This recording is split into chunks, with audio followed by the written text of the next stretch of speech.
Jangan lupa like, share, dan subscribe. Selamat menikmati ceritanya. Cowok barbar jatuh cinta. Setelah selesai mengompres pergelangan kaki Shanung yang membengkak, Sahran lanjut menyuapi karena lengan kanan Shanung pun terluka cukup parah. Setelah semua itu selesai, Sahran tetap berjaga dan tak lantas berbaring walau dirinya lelah. Dia ingin memastikan kalau Shanung tertidur lebih dulu. Dia tetap setia duduk mengawasi di tepi kasur di dekat Shanung terbaring.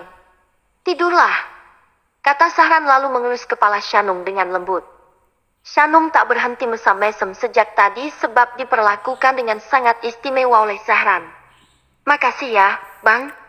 "Makasih buat apa? Abang udah merawat aku dengan sangat telaten." "Itu kan kewajiban abang. Kamu kan istri abang," jawab Sahran membuat Shanung semakin dan semakin baper. Pertahanan runtuh sampai membuat dirinya yang mengungkapkan perasaannya terlebih dulu. "Oh iya, Bang, apa aku tampak murahan di mata abang?" tanya Shanung lalu wajahnya agak berubah sekarang. "Murahan? Enggak lah, kenapa memangnya?" "Ya karena aku lancang ngungkapin perasaanku sama kamu." "Enggak lah, kamu gak murahan. Kamu sangat berharga. Asal kamu simpan cinta kamu itu buat abang seorang. Murahan itu kalau kamu mengobrolnya pada sembarang orang," jawab Sahran membuat perasaan Shanung semakin lebih baik. Sungguh, baru kali ini Shanung berani belak-belakan soal perasaannya. Sahranlah yang telah membuatnya seperti ini. Itu semua karena Shanung memang telah jatuh cinta pada pemuda 24 tahun itu. "Tok tok, Shanung, ada yang memanggil di luar rumah." Suaranya seperti Dharma. "Kayaknya itu bapak deh," kata Shanung. "Ya udah, aku bukain pintu ya." Sahran beranjak lalu membukakan pintu. Dan yang datang memang Dharma. Mungkin dia baru selesai jualan dan baru mengetahui kalau anaknya menjadi korban kecelakaan tadi siang. Gimana kondisi Shanung sekarang? Siapa yang nyerempet dia? Apa kejadiannya seperti tabrak lari? Dharma langsung melancarkan berbagai macam pertanyaan begitu pintu terbuka. "Masuk saja, Pak, silakan." Shanung lagi rebahan di kamar. "Persilakan Sahran." Dharma pun masuk untuk melihat keadaan anaknya. Dharma merasa sedih sekaligus kesal karena Shanung sampai terluka seperti itu. "Pak," sapa Shanung dan hanya bisa mengangkat setengah badan saja. "Siapa yang tega melakukan ini padamu, Shanung?" tanya Dharma lalu masuk ke dalam kamar. Dia duduk di tempat Sahran tadi, sementara Sahran hanya menunggu berdiri di ambang pintu kamar yang tak terlalu luas itu. "Gak sengaja kok, Pak. Lagian orangnya tanggung jawab. Tadi dia bawa aku ke klinik," jawab Shanung berusaha menenangkan emosi bapaknya. Shanung itu bukan tipe orang pengadu yang manja. Tapi anehnya, kalau pada Sahran, sesekali Shanung sangat ingin bermanja-manja. Pasti orang itu kebut-kebutan. Kalau bapak tahu orangnya, udah bapak tempeleng dia. "Enggak kok, Pak. Kayaknya salah aku juga yang jalannya gak lihat kanan kiri." "Nah, makanya kamu harus hati-hati Shanung. Bapak gak bisa bayangin kalau kamu terluka lebih dari ini." "Tenang aja, Pak. Aku baik-baik aja kok. Bapak gak usah cemas ya." Sahran memperhatikan interaksi di antara bapak dan anak itu. Sahran mencoba mengingat kapan terakhir dia dikhawatirkan oleh papanya. Rasanya itu sudah lama sekali. Sejak Ilham mulai terlibat skandal perselingkuhan, Ilham lupa pada segala hal, termasuk pada anaknya sendiri. Yang dia pikirkan hanyalah bisnis dan kepuasan birahi belaka. Setelah selesai berbincang dengan Shanung, Dharma pun bersiap untuk pulang. Dia percayakan semuanya pada Sahran. "Jaga Shanung baik-baik," kata Dharma pada Sahran saat berpapasan di ambang pintu kamar itu. "Iya, Pak. Kalau ada apa-apa hubungi Bapak ya." "Iya, Pak." Dharma pun pulang dan kembali meninggalkan Sahran dan Shanung berdua saja di rumah kontrakan penuh kenangan itu. "Abang juga pasti lelah. Istirahatlah," kata Shanung. "Baiklah." Sahran akan ikut berbaring di kasur itu sembari tetap menjaga istrinya. Sahran membalik badan ke sisi kiri di mana Shanung berada sekarang. Diperhatikan dan ditatap dengan intens seperti itu dari jarak dekat oleh Sahran membuat Shanung berdebar lagi dan lagi.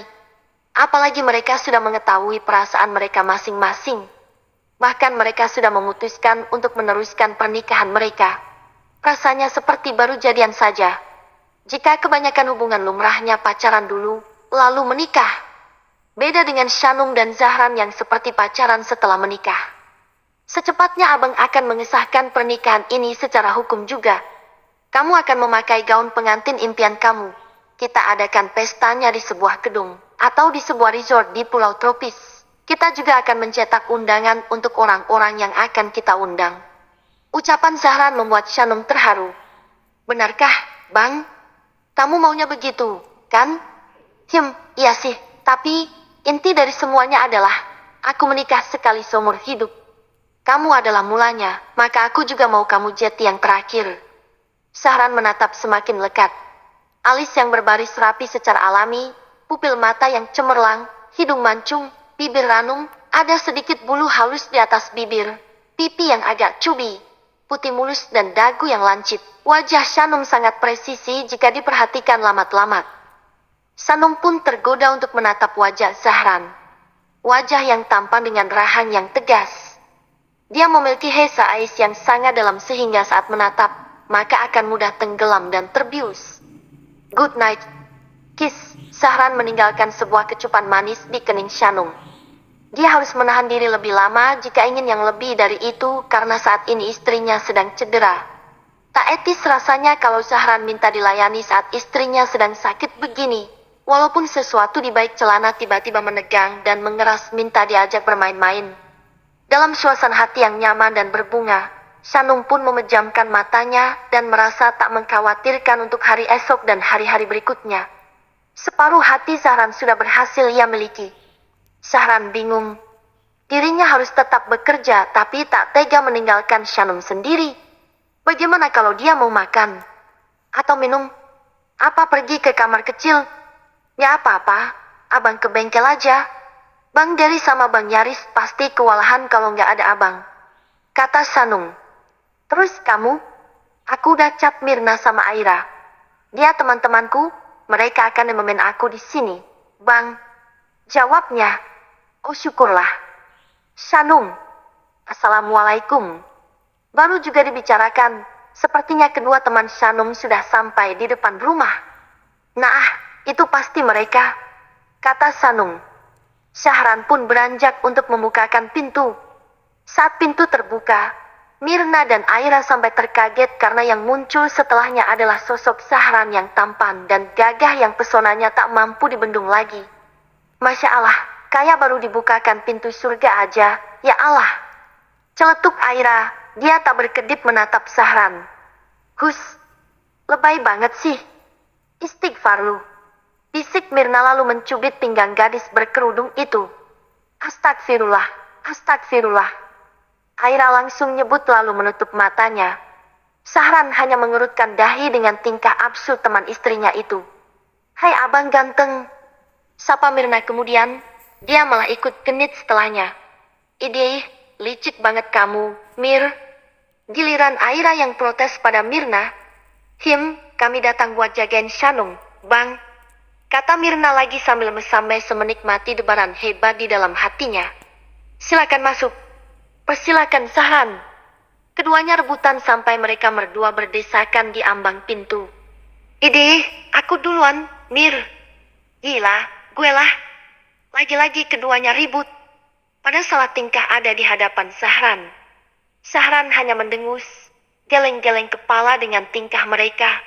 Ngalah napa sih? Shanung mendengar keributan itu. Shanung pun hanya tertawa membayangkan. Kedua kawannya itu memang selalu meributkan hal-hal kecil sekalipun. Seperti tokoh Tom and Jerry di dunia nyata saja. Hei kalian, tertib dong. Kalian tuh mau nungguin orang sakit loh. Yang ditungguin bukannya sembuh, malah tambah pening sama keributan kalian. Seru Shanung dari arah kamar. Nah lo, dengerin tuh, kata Aira. Mirna pun mengalah dan membiarkan Aira yang masuk lebih dulu. Setelah itu mereka pun tertib dan masuk menengok keadaan Shanung. Kalau begini, Zahran pun bisa pergi bekerja dengan tenang. Teman-teman Shanung pasti akan menjaga Shanung dengan baik. Abang ke bengkel dulu ya. Pamit Zahran pada Shanung. Iya, Bang. Assalamualaikum. Waalaikumsalam, jawab Sanung. Mirna dan Aira kompak. Sahran pun pergi untuk mengais rezeki. Num, kamu gak sawan tiap malam? Tanya Mirna aneh. Sawan? Sawan kenapa? Ngaco kamu, Mir. Sahut Shanung. Dikelonin sama cowok titisan surga begitu apa gak bikin kejang? Kita aja yang baru hadap-hadapan. Gak sampai 5 menit. Dibikin dak-dik-dak dari kayak begini. Jelaskan Mirna masih dengan tingkah absurdnya. Tadi ngatain aku lebay. Lah sekarang, kamu malah lebih lebay lagi, Mir. Cibir Aira kesal. Biarin, Uli, suka-suka gue lah. Shanum hanya ketawa ketiwi. Syukurlah ada teman-temannya. Dengan begitu Shanum tak akan merasa bosan saat menunggu suaminya selesai bekerja. Nares kembali ke markas. Dia menemui beberapa anak buahnya yang standby sebelum dia datang. Sebuah gudang kosong yang cukup jauh dari pusat keramaian kota. Tes, semalam balapan kacau. Gak ada loh, gak ada si Sahran. Yang menang jadinya si Din. Menang banyak dia. Dapat duit, dapat cewek taruhan juga. Sialan, bikin sirik aja tuh si Din, kata salah satu anak buah. Ah iya, Nares lupa kalau semalam dia menantang Sahran untuk balapan. Tapi karena terlalu mabuk, Nares sampai melewatkannya. Kemudian Nares ingat kalau dia mabuk gara-gara kalah start lagi dari Sahran untuk merebut hati perempuan yang telah menarik hatinya dalam sekejap mata. Sanung, sebutnya dalam hati. Oh iya, Res, kita dapat info nih. Ternyata cewek yang lo serempet kemarin itu adalah anak tukang mie ayam yang ada di depan SMA Pelita Harapan. Yang mana artinya, dia itu cewek baru sisa. Gokil ya, kok bisa kebetulan begitu? Kata teman Nares lagi, tapi itu bukan Jet. Sebut saja dia John. Informasi lo udah basi, goblok. Gua udah tahu. Sahut Nares kesal lalu menoyor kepala si John. Itu sudah biasa dia lakukan sehingga teman-temannya tak merasa heran dengan sikap kasarnya itu. Sorry, Tes. Kirain lo udah tahu. Nares kesal dan merasa hari-harinya menjadi lamban. Tiba-tiba dia sangat ingin menemui Shanung dan memastikan apakah dia baik-baik saja. Sialan kamu, Shanung. Kok bisa-bisanya kamu bikin aku keinget kamu terus kayak begini, batin si cowok barbar. Cowok barbar yang telah dibuat jatuh cinta oleh gadis berwajah teduh bernama Sanum Atabina. Bab ini cukup panjang ya, teman-teman. Happy reading!